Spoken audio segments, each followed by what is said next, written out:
wooden hammer, a carpenter's saw, and 6 black bags, Yusef wasn't imitating an action movie hero. He was imitating the serial killer Dexter.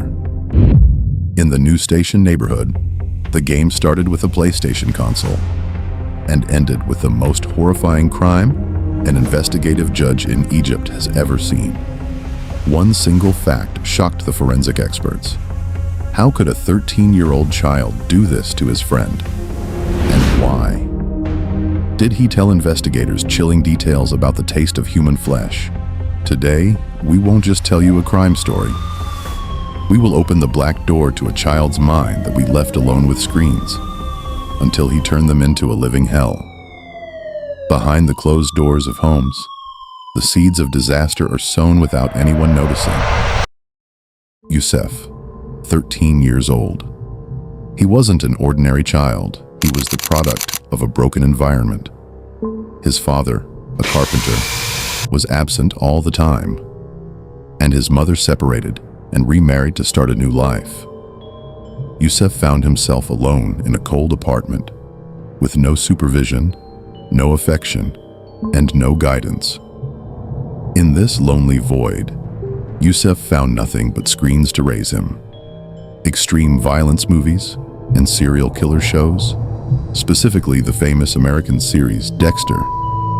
The protagonist, who lives a double life, killing and dismembering his victims with coldness, gradually turned in Yusef's subconscious into a role model.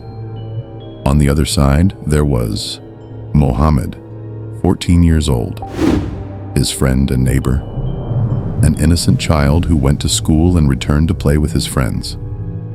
Mohammed did not know that the apartment where he used to play would turn into a horrifying operating room.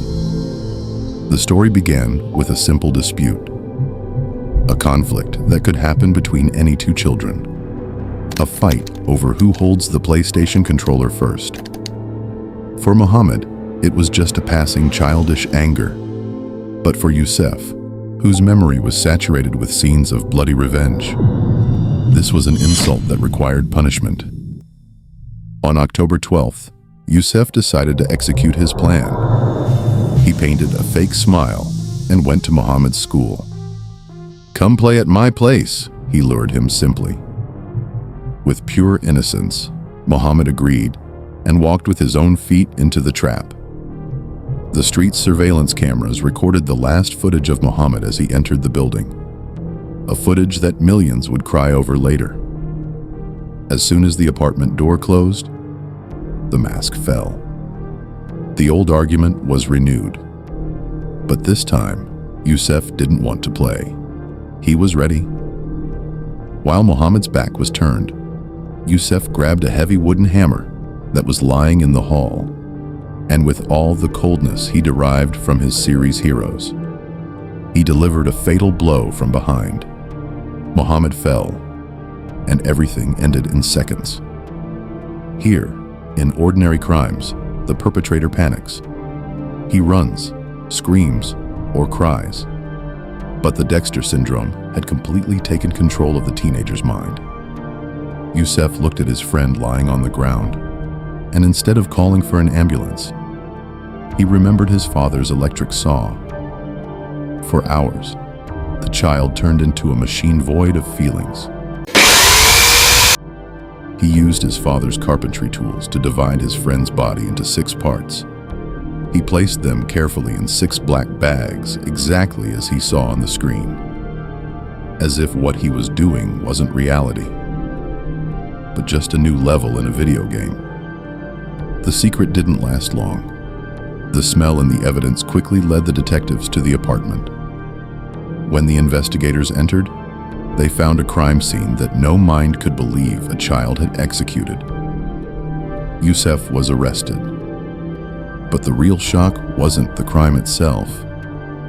It was his confessions. Before the prosecution, the teenager stood with strange calmness, without a single tear, recounting the details of his crime. But he uttered a sentence that made the investigators stop writing. His sick curiosity and his blind imitation of the psychological disorders he saw in movies. led him to taste a small piece of his friend. When asked why, he answered coldly, "I wanted to know how it tasted. It tasted like potatoes." An answer that doesn't just reflect criminality. It reflects a total detachment from reality and a complete collapse of human perception due to isolation and the poisons broadcast by the media. Youssef was placed in a juvenile psychiatric facility, but the real trial must not be limited to him alone. We leave our children prey to screens that program their minds and to isolation that kills their humanity. Then we wonder, where did this brutality come from? Youssef was not born a butcher. We are the ones who left him for Dexter to raise him. The Ismailia crime is not just a file in police departments. It is an alarm knocking on every door. Do you think that what we see in movies and games can really create killers in our societies? Share your opinion in the comments. Your voice matters to me. If you want to dive deeper into the depths of the human psyche and uncover the secrets of the past and present, don't forget to subscribe to the channel. Until we meet in a new mystery, stay safe.